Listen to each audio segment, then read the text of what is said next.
Robinson Crusoe by Daniel Defoe. Chapter 1. Start in Life. I was born in the year 1632 in the city of York, of a good family, though not that country. My father being a foreigner of Berlin, who settled first at Hull.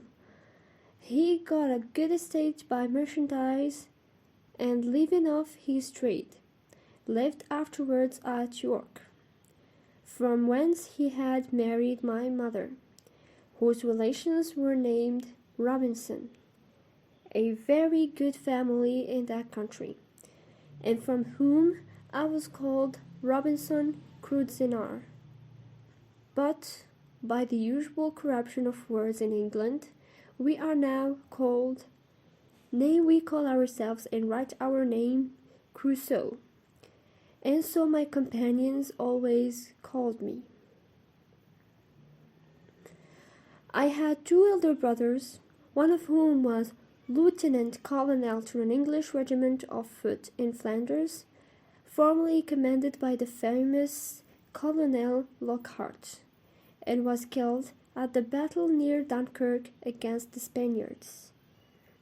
What became of my second brother I never knew, any more than my father and mother knew what became of me. Being the third son of the family and not bred to any trade, my head began to be filled with very early, with rambling thoughts. My father, who was very ancient, had given me a competent share of learning, as far as house education and a country free school generally go, and designed me for the law. But I would be satisfied with nothing but going to sea, and my inclination to this led me so strongly against the will, nay, the commands of my father, and against all the entreaties and persuasions of my mother and other friends, that there seemed to be something foul in that propensity of nature, tending directly to the life of misery which was to befall me.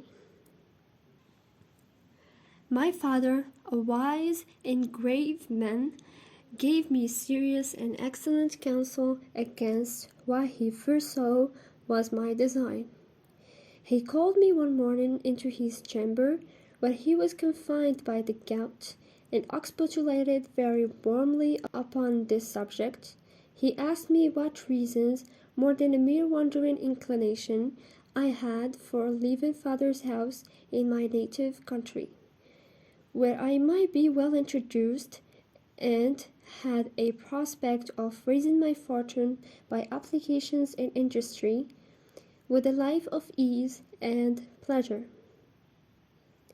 He told me it was men of desperate fortunes on one hand, or of aspiring, superior fortunes on the other, who went abroad upon adventures, to rise by enterprise, and make themselves famous in undertaking of a nature out of the common road. That these things were all either too far above me or too far below me. That mine was the middle state, or what might be called the upper station of low life, which he had found, by long experience, was the best state in the world, the most suited to human happiness, not exposed to the miseries and hardships, the labor and sufferings of the mechanic part of the mankind, and not embarrassed with the pride, luxury, ambition, and envy of the upper part of mankind. He told me I might judge of the happiness of this state by this one thing, viz., that this was the state of life which all other people envied, that kings have frequently lamented the miserable consequence of being born to great things, and wished they had been placed in the middle of the two extremes, between the mean and the great, that the wise men gave his testimony to this, as the standard of facility, when he prayed to have neither poverty nor riches. He bade me observe it, and I should always find that the calamities of life were shared among the upper and lower part of mankind, that the middle station had the fewest disasters, and was not exposed to so many vicissitudes as the higher or lower part of mankind.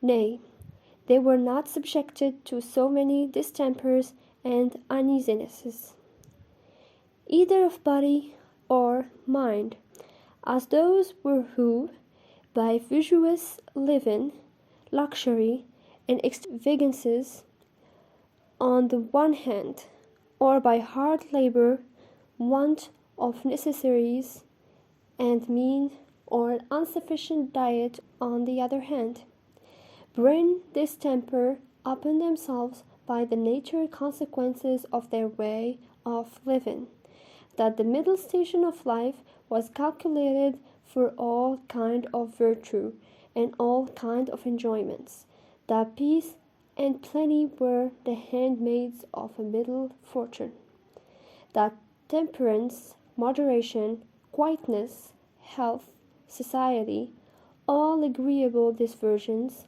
and all desirable pleasures, were the blessings attending the middle station of life, that this way men went silently and smoothly through the world, and comfortably out of it, not embarrassed with the labors of the hands or of the head, not sold to a life of slavery for daily bread, nor harassed with perplexed circumstances, which rob the soul of peace and the body of rest, nor enraged with the passion of envy, or the secret burning lust of ambition for great things, but in easy circumstances, sliding gently through the world, and sensibly tasting the sweets of living, without the bare feeling that they are happy, and learning by every day's experience to know it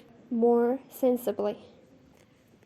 After this, he pressed me earnestly, and in the most affectionate manner, not to play the young man, nor to precipitate myself into miseries which nature and the station of life I was born in seemed to have provided against, that I was under no necessity of seeking my bread, that he would do well for me, and endeavor to enter me fairly into the station of life, which he had just been recommending to me, and that if I was not very easy and happy in the world, it must be my mere fate or fault that must hinder it, and that he should have nothing to answer for, having thus discharged his duty in warning me against matters which he knew would be to my hurt. In a word, that as he would do very kind things for me if I would stay and settle at home as he directed, so he would not have so much hand in my misfortunes as to give me any encouragement to go away. And to close all, he told me I had my elder brother for an example, to whom he had used the same earnest persuasions to keep him from going into the Low Country wars, but could not prevail, his young desires prompting him to run into the army, where he was killed, and though he said he would not cease to pray for me, yet he would venture to say to me that if I did take this foolish step, good God would not bless me, and I should have leisure hereafter to reflect upon having neglected his counsel when there might be none to assist in my recovery. I observed in this last part of his discourse, which was truly prophetic, though I suppose my father did not know did not know it to be so himself, I say. I observed the tears run down his face very plentifully, especially when he spoke of my brother who was killed, and that when he spoke of my having leisure to repent, and none to assist me. He was so moved that he broke off the discourse, and told me his heart was so full he could say no more to me. I was sincerely affected with his discourse, and, indeed, who could be otherwise? And I resolved not to think of going abroad any more, but to settle at home according to my father's desire. But, alas! A few days wore it all off, and, in short, to prevent any of my father's further importunities, in a few weeks after I resolved to run quite away from him. However, I did not act quite so hastily as the first heat of my resolution prompted, but I took my mother at a time when I thought her a little more pleasant than ordinary, and told her that my thoughts were so entirely bent upon seeing the world that I should never settle to anything with resolution enough to go through with it, and my father had better give me his consent than force me to go without it.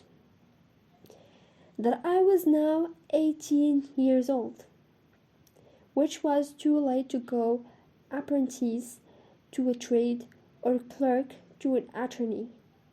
That I was sure if I did, I should never serve out my time, but I should certainly run away from my master before my time was out, and go to sea. And if she would speak to my father to let me go on voyage abroad, if I came home again and did not like it, I would go no more, and I would promise, by a double diligence, to recover the time that I had lost. This put my mother into a great passion.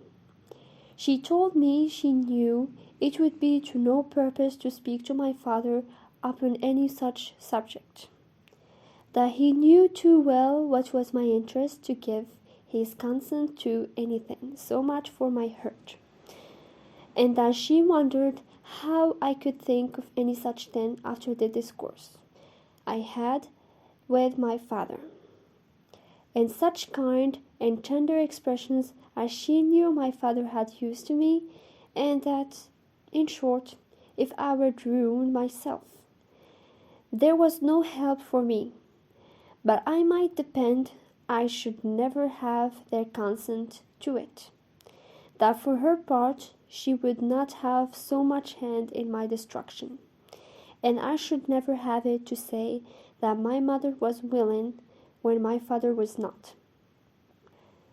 Though my mother refused to move it to my father, yet I heard afterwards that she reported all the discourse to him, and that my father, after showing a great concern at it, said to her with a sigh, "That boy might be happy if he would stay at home, but if he goes abroad, he will be the most miserable wretch that ever was born. I can give no consent to it." It was not till almost a year after this that I broke loose, though, in the meantime, I continued absently deaf to all proposals of setting to business, and frequently expostulated with my father and mother about their being so positively determined against what they knew my inclinations prompted me to. But being one day a Hull, where I went casually and without any purpose of mankind an elopement at that time, but, I say, being there, and one of my companions being about to sail to London in his father's ship, and prompting me to go with them with the common allurement of seafaring men, that it should cost me nothing for my passage.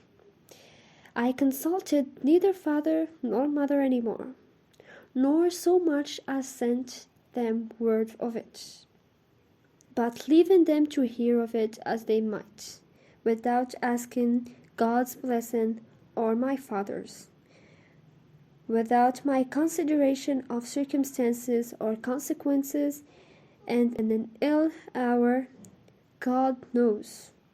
On the 1st of September 1651, I went on board a ship bound for London. Never any young adventurer's misfortunes, I believe, begun sooner, or continued longer than mine. The ship was no sooner out of the harbor than the wind begun to blow, and the sea to rise in a most frightful manner. And as I had never been at sea before, I was most inexpressibly sick in body and terrified in mind. I began now seriously to reflect upon what I had done, and how justly I was overtaken by the judgment of heaven for my wicked leaving my father's house, and abandoning my duty. All the good counsels of my parents, my father's tears, and my mother's entreaties came now fresh into my mind, and my conscience, which was not yet come to the pitch of hardness to which it was since, reproached me with the contempt of advice and the breach of my duty to God and Father. All this while the storm increased, and the sea went very high, though nothing like what I have seen many times since, no, nor what I saw a few days after, but it was enough to affect me then, who was but a young sailor, and had never known anything of the matter. I expected every wave would have swallowed us up, and that every time the ship fell down, as I thought it did, in the trough or hollow of the sea, we should never rise more. In this agony of mind, I made many vows and resolutions that if it would please God to spare my life in this one voyage, if ever I got once my foot upon dry land again, I would go directly home to my father, and never set it into a ship again while I lived, that I would take his advice, and never run myself into such miseries as these any more. Now I saw plainly the goodness of his observations about the middle station of life, how easy, how comfortably he had lived all his days, and never had been exposed to tempests of sea, or troubles on shore, and I resolved that I would, like a true repentant prodigal, go home to my father. These wise and sober thoughts continued all the while the storm lasted, and indeed some time after. But the next day the wind was abated, and the sea calmer, and I began to be a little inured to it. However, I was very grave for all that day, being also a little seasick still. But towards night the weather cleared up. The wind was quite over, and a charming, fine evening followed. The sun went down perfectly clear, and rose to the next morning, and having little or no wind, and a smooth sea, and the sun shining upon it. The sight was, as I thought, the most delightful that ever I saw. I had slept well in the night, and was now no more seasick, but very cheerful, looking with wonder upon the sea that was so rough and terrible the day before, and could be so calm and so pleasant in so little a time after. And now, lest my good resolutions should continue, my companion, who had inside me away, comes to me. "Well, Bob," says he, clapping me upon the shoulder, "how do you do after it? I warrant you were frightened, weren't you, last night, when it blew but a capful of wind?" "A capful, do you call it?" said I. "What a terrible storm!" "A storm? You fool, you," replies he. "Do you call that a storm? Why, it was nothing at all. Give us but a good ship and sea room, and we think nothing of such a squall of wind as that. But you're but a fresh water sailor, Bob. Come, let us make a bowl of punch, and we'll forget all that. They see what charming weather this now." To make short this sad part of my story, we went the way of all sailors. The punch was made, and I was made half drunk with it. And in that one night's weakness, I drowned all my repentance, all my reflections upon my past conduct, all my resolutions for the future.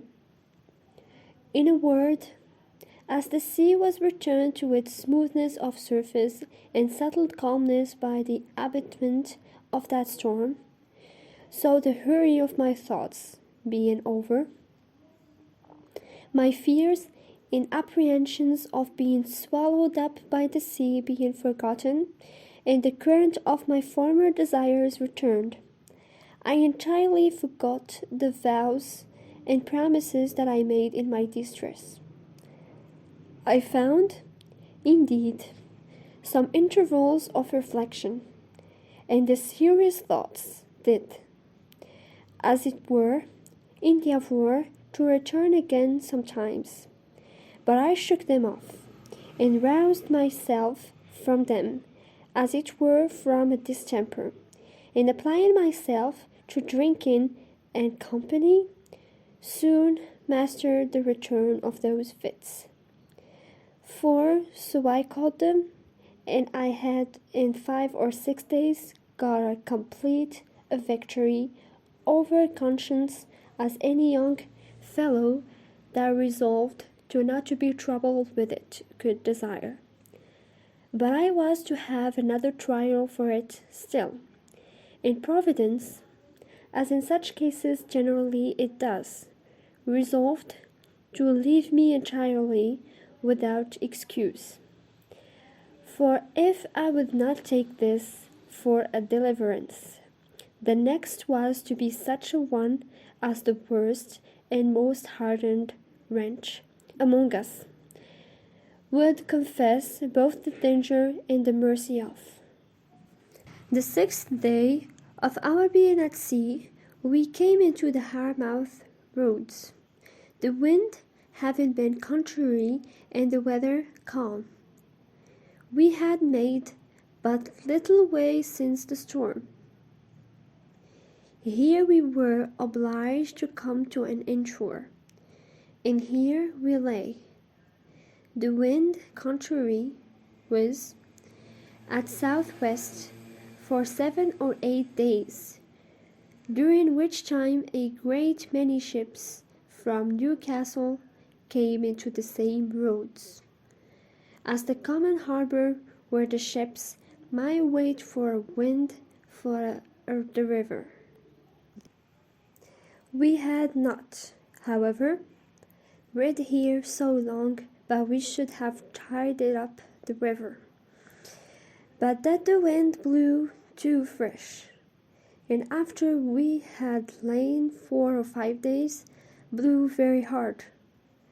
However, the roads being reckoned as good as a harbour, the anchorage good, and our ground tackle very strong, our men were unconcerned and not in the least apprehensive of danger, but spent the time in rest and mirth, after the manner of the sea. But the 8th day, in the morning, the wind increased, and we had all hands at work to strike our topmasts, and make everything snug and close, that the ship might ride as easy as possible. By noon the sea went very high indeed, and our ship rode for Castleton, shipped several seas, and we thought once or twice our unsure had come home, upon which our master ordered out the sheet anchor, so that we rode with 2 anchors ahead, and the cables veered out to the bitter end. By this time it blew a terrible storm indeed, and now I begun to see terror and amazement in the faces even of the seamen themselves. The master, though vigilant in the business of preserving the ship, yet as he went in and out of his cabin by me, I could hear him softly to himself say several times, "Lord, be merciful to us. We shall be all lost. We shall be all undone," and the like. During these first hurries I was stupid, laying still in my cabin, which was in the steerage, and cannot describe my temper. I could ill resume the first penitence which I had so apparently trampled upon and hardened myself against. I thought the bitterness of death had been past, and that this would be nothing like the first. But when the master himself came by me, and I said just now, and said we should be all lost, I was dreadfully frightened. I got up out of my cabin and looked out, but such a dismal sight I never saw. The sea ran mountain high and broke upon us every 3 or 4 minutes. When I could look about, I could see nothing but distress round us. 2 ships that rode near us, we found, had cut their masts by the board, being deep laden, and our men cried out that a ship which rode about a mile ahead of us was foundered. 2 more ships, being driven from their anchors, were run out of the roads to sea, at all adventures, and that with not a mast sending, the light ships fared the best, as not so much labouring in the sea, but 2 or 3 of them drove, and came close to us, running away with only their spritsail out before the wind. Towards evening, the mate and boatswain begged the master of our ship to let them cut away the foremast, which he was very unwilling to do, but the boatswain protesting to him that if he did not the ship would founder, he consented.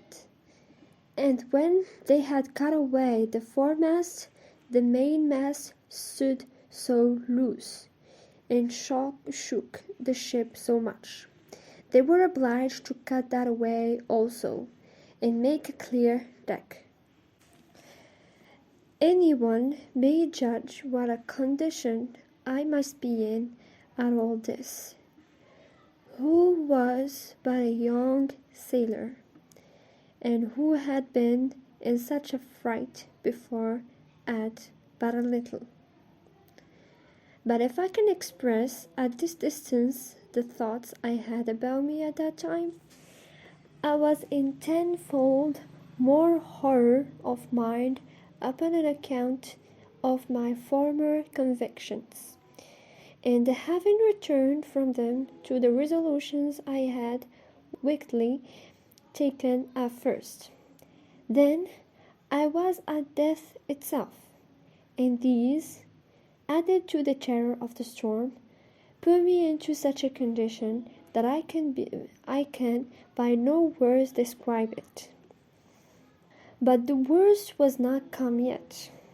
The storm continued with such a fury that the seamen themselves acknowledged that they had never seen a worse. We had a good ship, but she was deep laden, and swallowed by the sea, so that the seamen every now and then cried out she would founder. It was my advantage in one respect, that I did not know what they meant by founder till I inquired.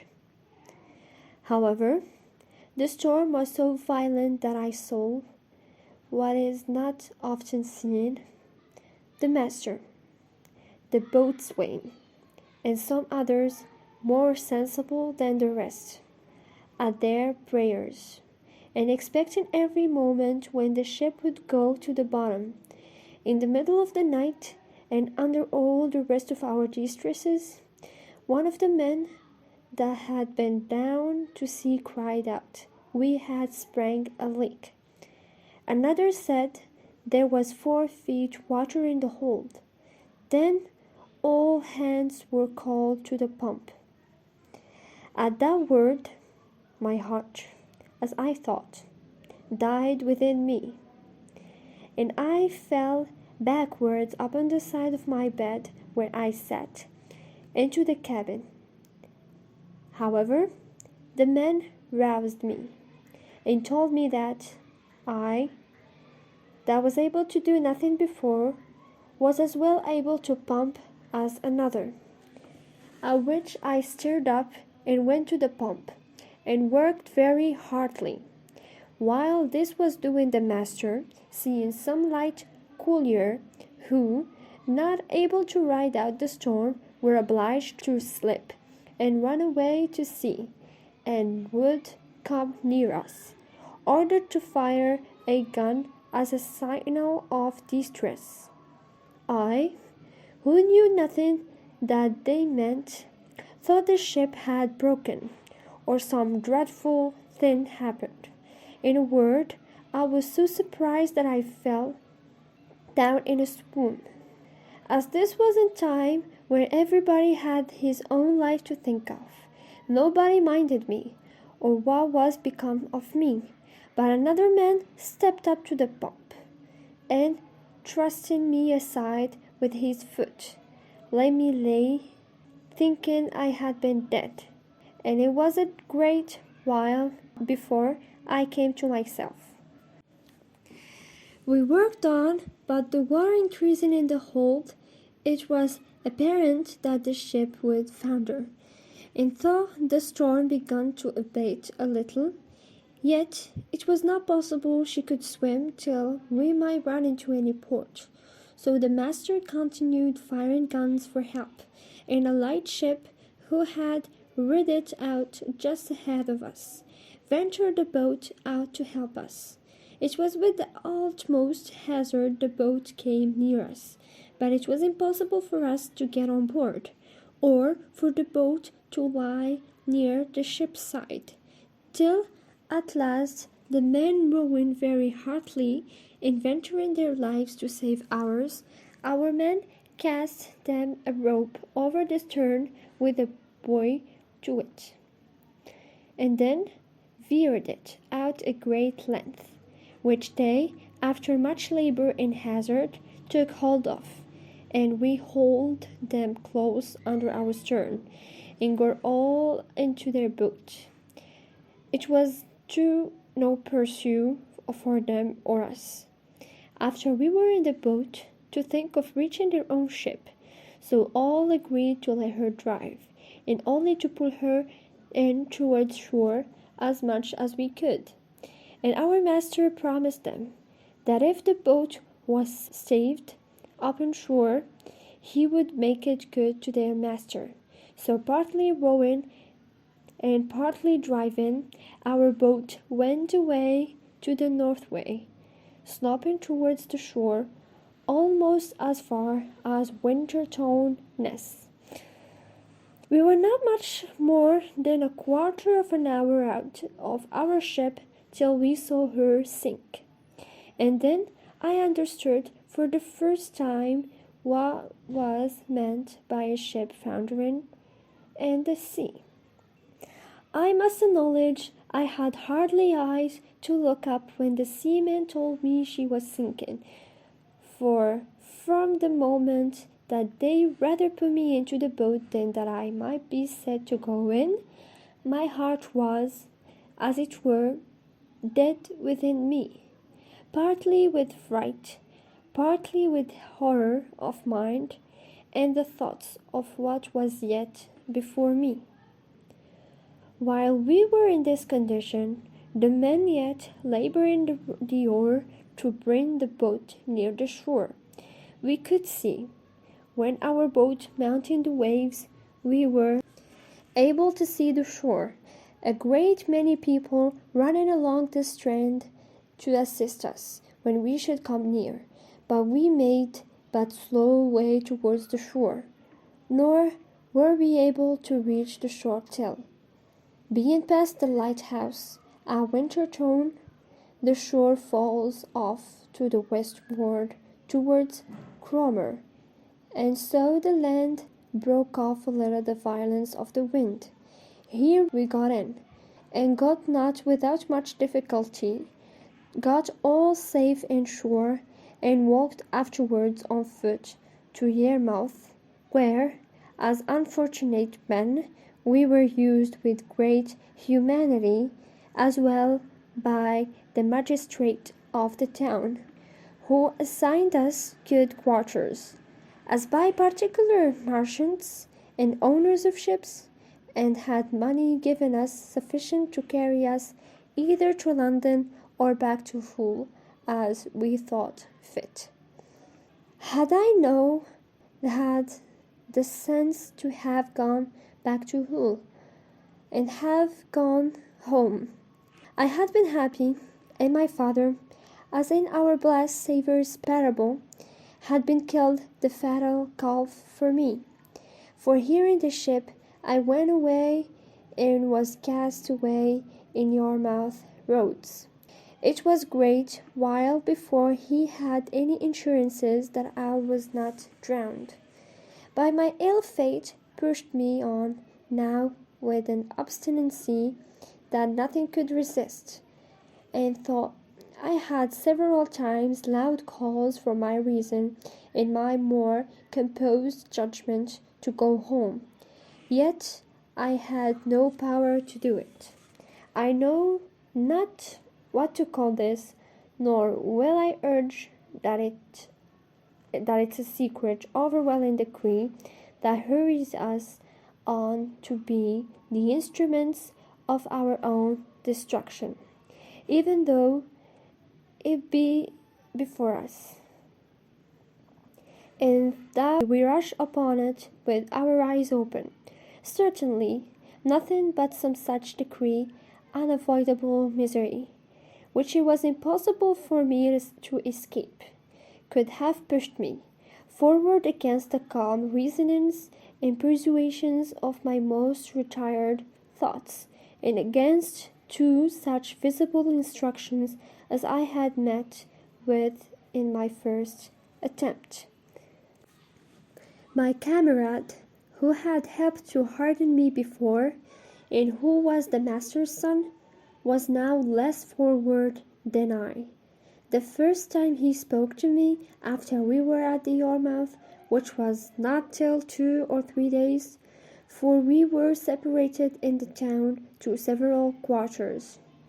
I say, the first time he saw me, it appeared his tone was altered, and, looking very melancholy In shaking his head, he asked me how I did, and telling his father who I was, and how I had come this voyage only for a trial, in order to go further abroad. His father, turning to me with a very grave and concerned tone, "Young man," says he, "you ought never to go to sea any more. You ought to take this for a plain and visible token that you are not to be a seafaring man." "Why, sir," said I, "will you go to sea no more?" "That is another case," said he. "It is my calling, and therefore my duty. But as you made this voyage on trial, you see what a taste heaven has given you in what you are to expect if you persist. Perhaps this has all befallen us on your account, like Jonah in the ship of Tarshish. Pray," continues he, "what are you, and on what account did you go to sea?" Upon that I told him some of my story, at the end of which he burst out into a strange kind of passion. "What had I done," says he, "that such an unhappy wretch could come into my ship? I would not set my foot in the same ship with thee again for 1,000 pounds." This indeed was, as I said, an excursion of his spirits, which were yet agitated by the sense of his loss, and was farther than he could have authority to go. However, he afterwards talked very gravely to me, exhorting me to go back to my father, and not tempt Providence to my ruin, telling me I might see a visible hand of heaven against me, and, "Young man," said he, "depend upon it, if you do not go back, wherever you go, you will meet with nothing but disasters and disappointments, till your father's words are fulfilled upon you." We parted soon after, as I made him little answer, and I saw him no more, which was he went I knew not. As for me, having some money in my pocket, I travelled to London by land, and there, as well as on the road, had many struggles with myself what course of life I should take, and whether I should go home or to sea.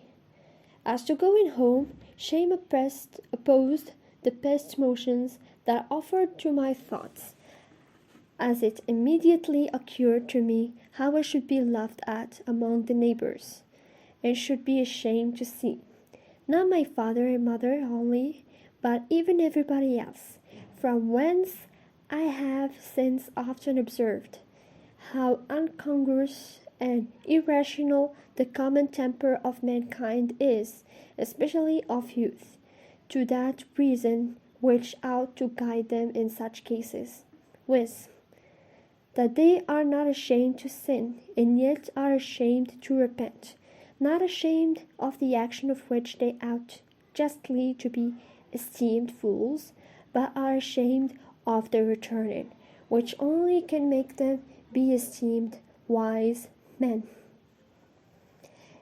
In this state of life, however, I remained some time, uncertain what measures to take and what course of life to lead. An irresistible reluctance continued to going home, and as I stayed away a while, the remembrance of the distress I had been in wore off, and as that abated, the little motion I had in my desires to return wore off with it, till at last I quite laid aside the thoughts of it, and looked out for a voyage.